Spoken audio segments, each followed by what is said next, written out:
l'antisémitisme ont tué ou malheureusement continuent à tuer. Ce climat, cette atmosphère, ils existent, ils sont liés à qui? Ils sont dus à quoi? On a malheureusement c'est pas un climat, je pense, heureusement, c'est-à-dire que c'est pas toute la France qui est étreinte et qui embrasse des théories qui sont des théories racistes, qui sont des théories antisémites, qui sont des théories discriminatoires. Encore une fois, l'avocat ce matin, l'avocat de la famille parle d'une atmosphère qui est alimentée par du discours politique notamment.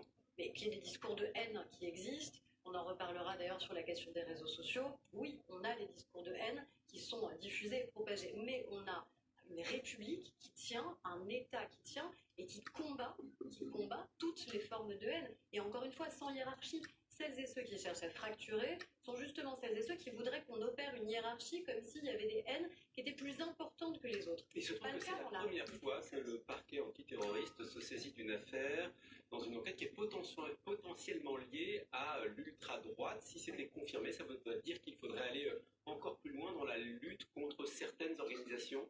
Bien sûr, mais d'ailleurs, il y a régulièrement au Conseil des ministres des organisations qui sont interdites dans notre pays. Pourquoi elles sont interdites? Parce qu'elles sont contraires aux valeurs de la République, parce qu'elles propagent une forme de haine, et encore une fois, quelle qu'elle soit. Il faut les interdire. Mais quand on a des organisations d'ultra-droite ou d'ultra-gauche qui professent la haine de l'autre, la haine de la République française, la haine de nos valeurs, évidemment qu'il faut les interdire. Et il faut les interdire dans le même mouvement et puissamment et bien sûr. Aurore Berger, vous avez convoqué hier les plateformes Meta, Snapchat, TikTok, Twitch, YouTube et X pour leur demander des explications sur la modération de leur contenu. Le temps de l'irresponsabilité est révolu, c'est ce que vous leur avez dit hier. Qu'est-ce que vous leur reprochez? Plusieurs choses. D'abord, la loi, heureusement, elle a changé. Pendant longtemps, ils ont été considérés comme de simples hébergeurs techniques. En clair, ils étaient responsables de rien et ils se rangeaient derrière cette irresponsabilité en disant c'est pas nous, c'est les uns et les autres, les hommes et les femmes qui publient des contenus. Donc, ils sont aujourd'hui considérés comme responsables des contenus. Or, qu'est-ce qui se passe? On a des modérations qui sont particulièrement défectueuses. Il suffit d'aller sur n'importe laquelle de ces plateformes pour voir des milliers et des milliers de comptes d'incitation à la haine, de racisme, d'antisémitisme, de haine LGBT, de cyberharcèlement à l'encontre de nos enfants et de nos adolescents, de violence à l'encontre des femmes, parce que sur le champ des violences, les femmes sont encore plus ciblées que n'importe quelle autre catégorie, malheureusement. Donc, la modération, des règles qui ne sont pas claires, c'est la première question que je leur ai posée. Au bout de combien d'infractions les utilisateurs sont-ils définitivement bannis des plateformes? Vous avez des réponses?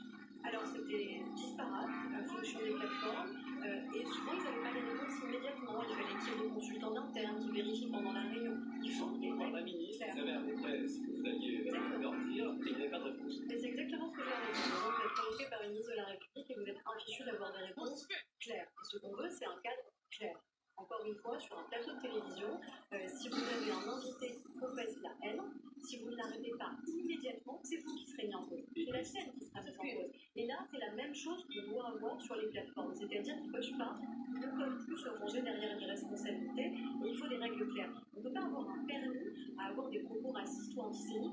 C'est-à-dire, c'est quoi? C'est une fois, deux fois, trois fois, et ensuite on analyse. Et vous l'avez dit, les règles sont prises selon les plateformes. Si on prend l'exemple de X, un Twitter détenu par Elon Musk, qui autorise clairement, il suffit d'aller sur X pour le voir, des contenus pornographiques. Qu'est-ce que vous avez dit? Déjà, on leur a montré, et moi je les ai confrontés à l'école, je leur ai montré directement un certain nombre de ces contenus, un certain nombre de ces vidéos, puisqu'on a en plus des plateformes qui ont changé.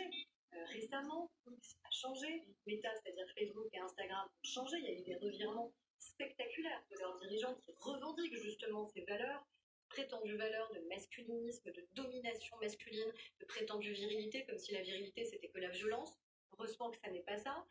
Et en effet, un sujet plus particulier, encore une fois, sur X, qui est la question de la pornographie et donc de la capacité de nos adolescents à y avoir accès. C'est la raison pour laquelle il faut procéder comme on l'a fait sur les sites pornographiques.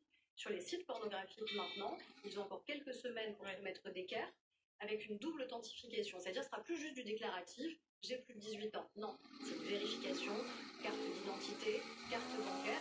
Il va falloir qu'on étende ces principes partout, évidemment, où il y a des contenus pornographiques. La ministre en charge du numérique, Lara Chapazi, travaille. On y travaille collégialement aussi au sein de l'Union européenne. Pardon, Aurore Berger, mais vous parliez de nos responsabilités à nous, journalistes. À quel moment la responsabilité personnelle